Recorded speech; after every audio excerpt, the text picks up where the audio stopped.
Welcome, Frank. Thank you. Thank you for being here for this short interview. We are here in a stunning palace in Venice, the Nanni Bernardo Palace, behind the Grand Canal, world famous setting. This is really the heart of Venice, and it's a real pleasure to have you here this evening. Thank you. We are now at the end of day one of this conference, Performance-Based Facade Design. And the reason why you are here is because you are a member of the advisory board of the conference. And so you will explain this a bit more in details later on. May I ask you first to tell us a bit more about who you are, about your background? Sure. Thank you. Thank you for having me. First and foremost, my name is Frank Maas. I'm an architect by training, but working for a development and investment company, Edge Technologies, working out of Amsterdam, create the most sustainable and technologically advanced office buildings and mixed-use buildings of Europe. Great. And I'm honored to be here. So you have distinctive background compared to most of the attendants, the participants of the conference, because you are, as you said, you are trained as an architect. Yes. But you move to other facets of the building world, technical aspects, but also the side of the big building owners, the real estate developers. So you know about creativity, about technology, and also about finance And behind investment, every yeah. project. Can you say a bit more about the challenges that all of these specialists have to face in regard to the interest of the building owners?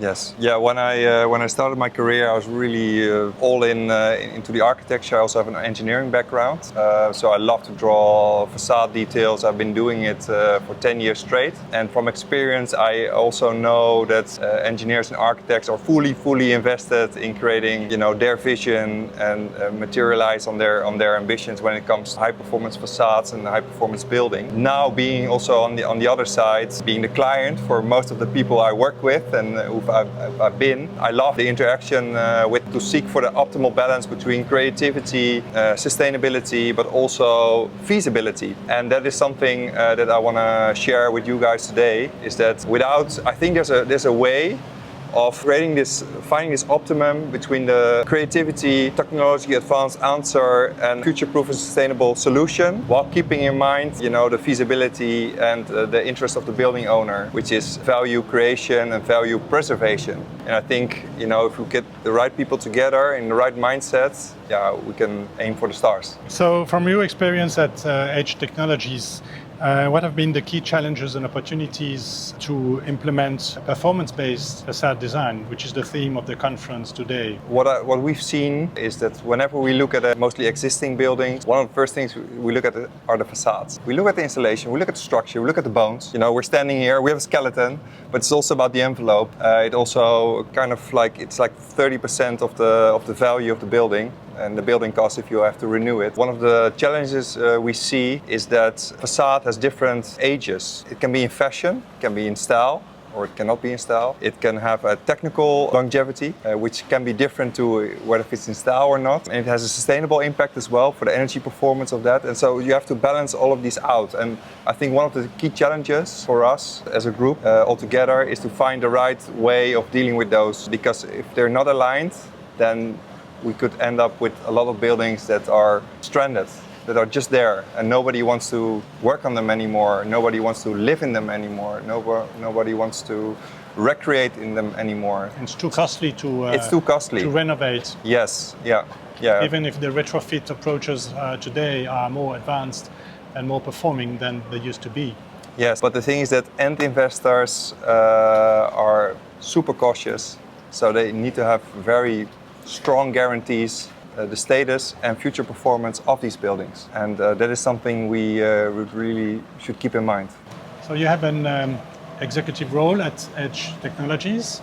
Can you tell us a bit more about how Edge is redefining the modern workplace? Well, you say executive, I feel like I'm more like the soul of the company. I always strive for quality, and also with my team we try to look for the newest way of working.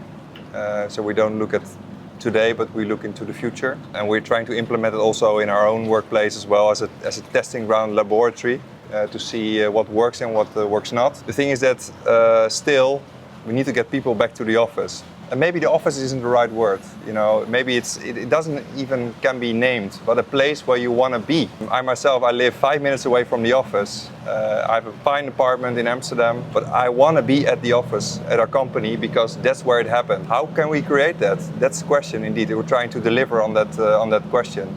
So highly amenitized, super comfortable. I want to make it more comfortable than being at home for you. I want to draw you also into our office. So feel free to come.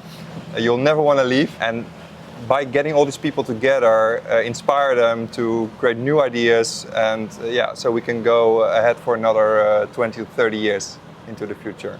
And is this something that you try to implement also for your clients? Because you are developing projects, working places? Yes, no, indeed. We either reach out or they come to us, tenants, investors that ask us, okay, but how are we going to work in the future? And then we go into a dialogue to figure out together how that could work. How many days a week will people come to the office? The workplace look like? What do you see? What do you smell even? What do you sense? All of those things we want to deliver on. This is remarkable. Thank you very much, Frank.